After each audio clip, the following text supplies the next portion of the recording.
From Neural Newscast, this is Deep Dive, exploring the moments that shape today.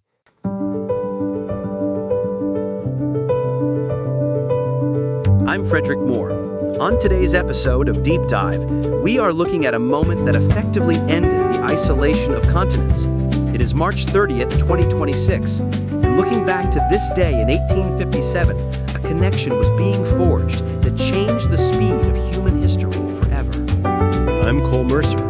That connection was the first attempt to lay the Transatlantic Telegraph cable. Before this, Frederick, the fastest news could travel across the ocean was exactly as fast as a steamship. We're talking about weeks of delay reduced to mere minutes. It was the 19th century equivalent of the internet being born. Exactly. It is hard to overstate the sheer audacity of the project.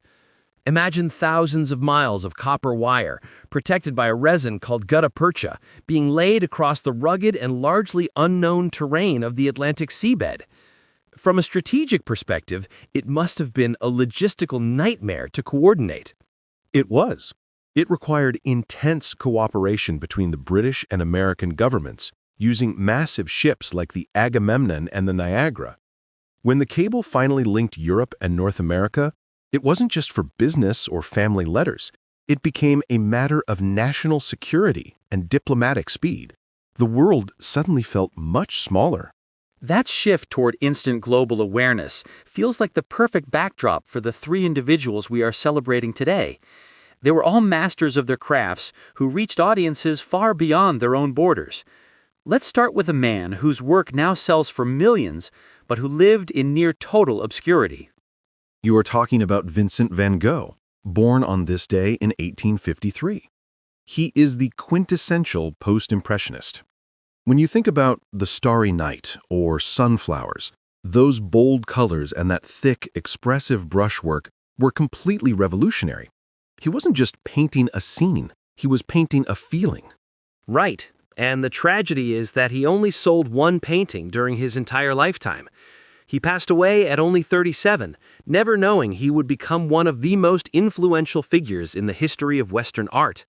His ability to capture raw emotion on a canvas remains unparalleled to this day. From the canvas to the guitar strings, we also celebrate Eric Clapton, born in 1945.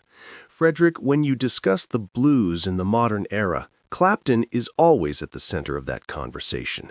His work with Cream and his legendary solo career, especially tracks like Layla, defined a generation of rock and roll. That's remarkable. He is often cited as one of the greatest guitarists of all time for a reason.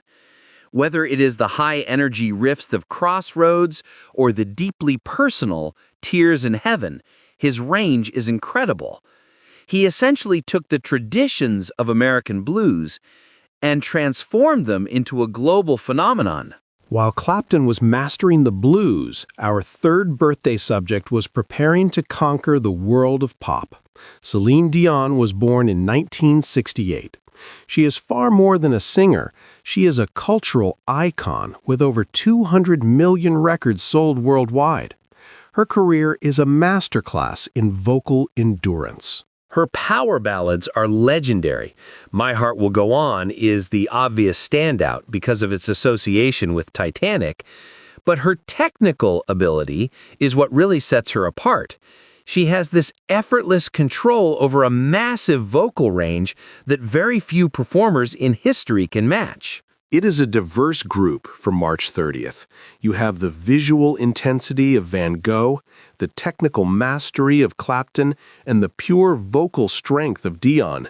They all share that same relentless drive for excellence in their respective fields, regardless of the obstacles. While we are on the topic of human ingenuity, I want to pivot to our fact of the day.